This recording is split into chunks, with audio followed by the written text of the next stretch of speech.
name is Siti Zakira binti Azhar. I'm from AS2535AY and I'm playing the role of speaker. Assalamualaikum and hi, my name is Nuralia Nabila binti Abdul Rahman and I am from AS2535A1. In this video, I am going to play the character of Sandy, the sister of Mirna.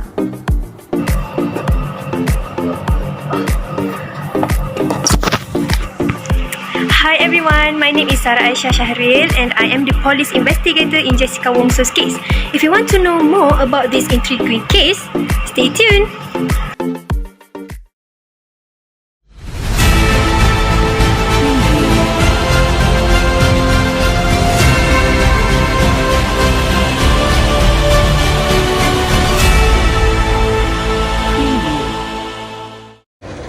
Wealthy Indonesian socialite Mirna Salihin collapsed within a very short amount of time after drinking her iced coffee in a popular crowded Jakarta cafe. She was believed to have a meeting with her friends from college in Sydney. Mirna's death has been recorded on CCTV and being used as evidence in a sensational court case.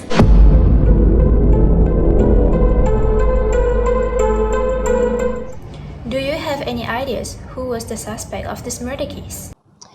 To our surprise, the murderer of Mirna Salihin was her own best friend, Jessica Wongso, or her full name is Jessica Kumala Wongso. Well, people always say that best friends knows us best, have our back in our lowest, yet a person like Jessica Wongso cannot be labelled as a best friend. Why do you think Jessica Wongso is the killer? We think Jessica is the murderer because according to the evidence that we collected through the footage from the crime scene and the presence of cyanide in the Vietnamese iced coffee and Mirna's stomach, plus Hani's explanation, strengthened the accusation. Even though Jessica Wongso's lawyer was a famous celebrity defense lawyer in Indonesia, she was found guilty instead. Her side still need to explain the presence of cyanide in the stomach, even though there are no other traces of cyanide in Mirna's other organs. Jessica Wongso, Mirna Salihin's best friend, was accused of spiking Mirna's iced coffee with cyanide and calmly watched her beautiful best friend take her last gasp of breath. Jessica might die if she's found guilty. She may face death by firing squad. From police case, Jessica resented the victim and was so jealous of her life. She planned and then carried out the most awful crime. Jessica and Mirna first met while studying at college in North Sydney. How's the relationship between Jessica and Mirna? They met when they were studying together in Bailey Blue Design College in Australia, and Mirna naturally became friends with Jessica. After they graduated, Jessica remained in Sydney and worked there, while Mirna went back to Jakarta with her boyfriend Arif. But they were still friends even though they went for their separate ways. How is actually Jessica in person? In their college days, Jessica was described as having a bright and goofy personality, which is why Mirna became friends with her. But of course, throughout years, people change, and by the time they meet again, they were not compatible anymore. And this might be the reason why they have their disagreements. When the relationship between Mirna and Salihin goes south? In 2014, Mirna decided to go on a vacation to Sydney and she met with Jessica to catch up. During their meeting, they ended up arguing because Mirna disapproved of Jessica's current Australian boyfriend. And knowing Mirna, she is very straightforward and upfront in telling people off, and this may have angered Jessica that she just left Mirna in the restaurant without saying anything. After the argument, were Jessica and Mirna contact each other? Yes, they grew apart since then, and as they were not in good terms, Jessica was not invited to Mirna's wedding in Bali. And I think this have angered her more because she felt excluded from their group of friends. Did Mirna ever felt threatened by Jessica? After their fight in Sydney, Mirna developed a fear of Jessica that she doesn't want to meet Jessica alone, just the two of them. So when Jessica flew to Jakarta and asked to meet up with Mirna, she went together with their mutual college friend, Hani. Thus, Jessica is the sort of person that capable of murder. After their confrontation, Jessica went into depression and she was abusing alcohol. She even lost her job. Meanwhile, Mirna in Jakarta is having a good life and happily married to her longtime boyfriend. I think Jessica was jealous of Mirna's life, that she was happy. While Jessica, she is at the lowest point of her life.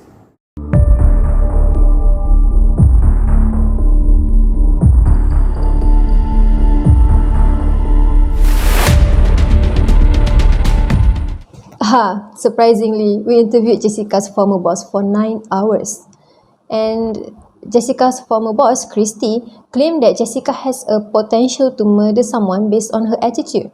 She said that during her visit at Jessica's second attempt of suicide, and Jessica said to her that she wanted to go home, she was treated like she have killed someone. If I wanted to kill someone, I know exactly the right dose. That's what Jessica told Christy. And 2 months before Mirna's death, Christy received a death threat from Jessica, saying that you should die and your mom should die too.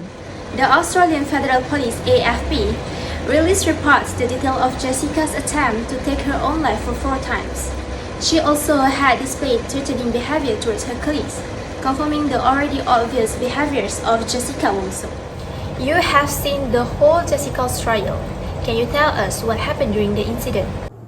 When Mirna drinks her coffee, she started having a seizure and foams were coming out of her mouth. Everybody panicked and nobody suspected that she was poisoned. But then Jessica suddenly accused the restaurant manager, saying that, "What did you put in her coffee?" And it was suspicious. I think if the restaurant manager did not keep away Mirna's drink for evidence, there is possibility that Jessica might have got away with it. This CCTV is showing a very concerning trail of clues that suggested Jessica spiked Mirna's coffee.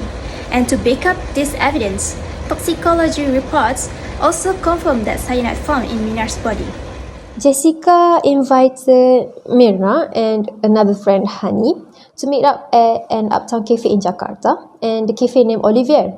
But then Jessica came much earlier than they promised to meet. According to the CCTV, she arrived alone at 3:30 p.m, which is 90 minutes before the meeting. But after 2 minutes at 3:32 p.m, she was caught leaving the restaurant to buy present for her friends. At 4:14 p.m, she came back. But she came back with 3 paper bags of Bath and Body Works, and each of the bag containing a bottle of liquid soap. So as you can see from the CCTV, about 4:20 p.m, she took a look at the cafe, looking at the CCTV and looking at their table. Do you believe that she's planning something, that she kept looking around the cafe before taking her seat? Yes, we do. We believe that at that time, she was ensuring that there was no CCTV that could pick up what she was about to do. That's why she chose a table with the CCTV behind her that was obscured by the nearby vegetation. Little did she know that there was another camera at the opposite side of the cafe with a clear view of their table. Okay, so based on the CCTV, she placed the 3 paper bags on the table, which is quite unusual thing to do when you have a vacant place beside you. We believe that she intentionally blocked the view of the opposite camera. According to the report, she insists to order the drink for her friends about an hour before Hani and Mira arrived. Does this statement strengthen the accusation to Jessica spiking Mirna's drink? Because based on the physical evidence recorded by the CCTV, the drinks arrived at the table at 4:34 p.m. She was moving some of the things on the table, including the coffee cups. We are convinced that at that time, she was lacing Mirna's drink with cyanide. Later at 5:16 p.m, CCTV caught Mirna and Hani's arrival at the cafe, which means Mirna's drink was laced for 52 minutes. If you see the footage, Mirna was taking a sip after they sat, and right after that single sip, Mirna started to make an uncomfortable gesture, like she flipped her hand in front of her face, and another minute later, her head was thrown back. And we interviewed the manager. and we are beyond relieved that the manager did not discard the iced coffee, as the iced coffee holds a vital piece of evidence, which is the cyanide. 3 days after Myrna's death, we confirmed that there was a little dose of cyanide in the iced coffee, and the autopsy also showed a positive trace of cyanide in her stomach. Jessica was found guilty, but because of she is permanent resident in Australia, she evaded the death penalty. What the punishment that she received? She was sentenced to 20 years of imprisonment for poisoning Myrna Salihin, related to 340 Criminal Code procedures. Akan terdakwa Jessica Kumolo alias Jessica Kumala Wongso alias Jess telah terbukti secara sah dan meyakinkan bersalah melakukan tindak pidana pembunuhan berencana. However, in this case, the most important evidence were missing. There was no actual evidence showing the cyanide was slipped into Myrna's drink, and no evidence of Jessica putting the cyanide into the coffee. But it has been confirmed that Jessica threw away the trousers she wore on that day. Despite of this, enough evidence seems to suggest that she killed Myrna. Jessica Wongso was officially found guilty of the murder of Myrna Salihin. How Jessica's behavior when she charged with the murder? I think she was enjoying the attention and the media. She was always smiling even though she was charged with the murder of her own best friend. Until the end, she had no remorse even after given the verdict that she was indeed guilty of the murder.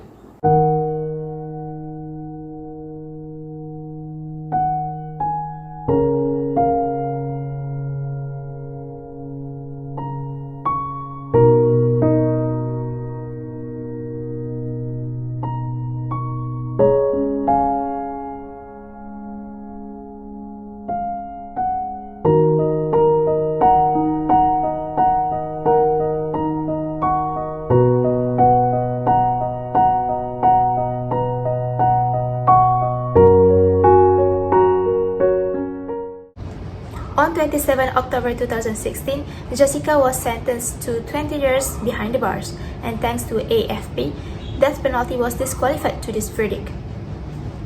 I think that's all from Jessica Wongso's cases. Thank you for watching, and if you're interested to unravel other cases with us, stay tuned.